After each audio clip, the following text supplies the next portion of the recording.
3 अक्टूबर को रात में करीब 2:30 बजे अजमेर के नसीराबाद इलाके के एक परिवार को कॉल आता है। कॉल करने वाला शख्स बताता है कि सड़क किनारे एक शख्स बुरी हालत में जख्मी हुआ पड़ा हुआ है। जब घर वाले देखते हैं तो वो कॉल आता है पिंटू के फ़ोन से। 22 साल का पिंटू उस परिवार का बेटा था। परिवार वाले मौके पर पहुंचते हैं और देखते हैं कि उनके बेटे को किसी ने बुरी तरह पीटकर उसको सड़क किनारे फेंक दिया है। परिवार वाले पुलिस को इत्तला करते हैं और उसके बाद उस 22 साल के लड़के को अस्पताल लेके जाते हैं। उसकी हालत इतनी बुरी थी कि घर वाले परेशान थे बुरी तरीके से, और डॉक्टर भी उनसे वो केस संभल नहीं पा रहा था। तो उसके बाद उन्होंने उसको रेफ़र कर देते हैं उस 22 साल के लड़के को अजमेर में जब उसे रेफ़र किया जाता है तो अगले दिन मंगलवार का दिन था, 4 तारीख थी अक्टूबर की, और उसकी हालत बिगड़ती चली जाती है और 4 तारीख को उसकी मौत हो जाती है। इस पूरे मामले में ये सब चीज़ें होने के बाद घर वाले हत्या का मुकदमा पुलिस में दर्ज कराते हैं। पुलिस मुकदमा दर्ज करती है, जांच में जुड़ जाती है। घर वाले इस सब चीज़ में हत्या का आरोप लगाते हैं गिरधारी नाम के एक शख्स पर। अगले दिन फिर पुलिस गिरधारी से पूछताछ करती है, मामले की तफ्तीश करती है, तहकीकात करती है। तो गिरधारी के पास जब पूछताछ हुई तो गिरधारी ने अपना जुर्म कबूल कर लिया। गिरधारी ने बताया कि गिरधारी और उसके बेटे सुरेंद्र और उसका भाई उसका छोटा भाई प्रधान, इन तीनों ने मिलकर 22 साल के पिंटू को बेरहमी से मारा।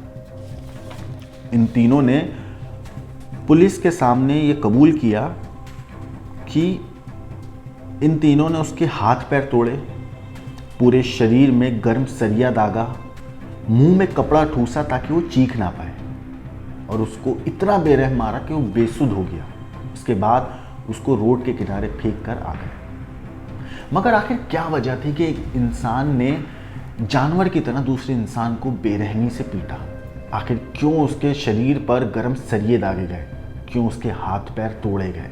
क्यों उसके मुंह में कपड़ा ठूसा गया?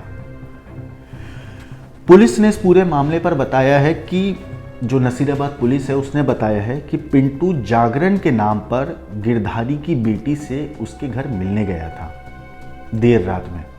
तो जब पिंटू ने गिरधारी के घर घुसने के लिए दीवार फांदी और कूदा उसके घर में, तो आवाज़ आई।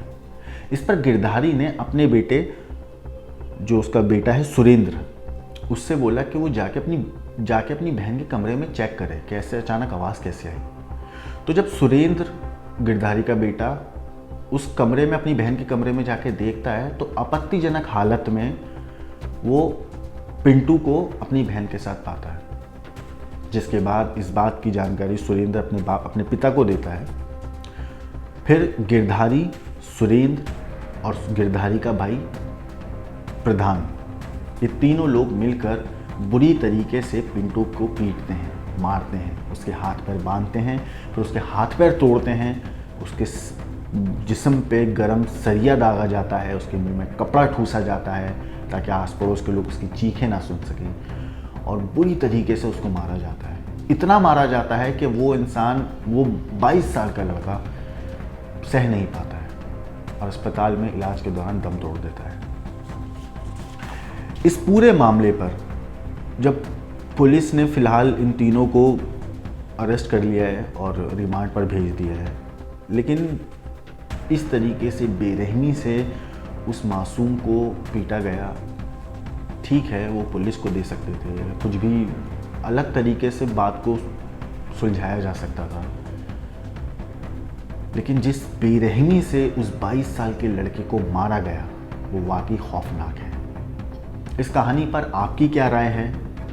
कमेंट करके ज़रूर बताएं। वीडियो अच्छी लगी हो तो शेयर करें, क्राइम तक को सब्सक्राइब करें। बहुत बहुत शुक्रिया।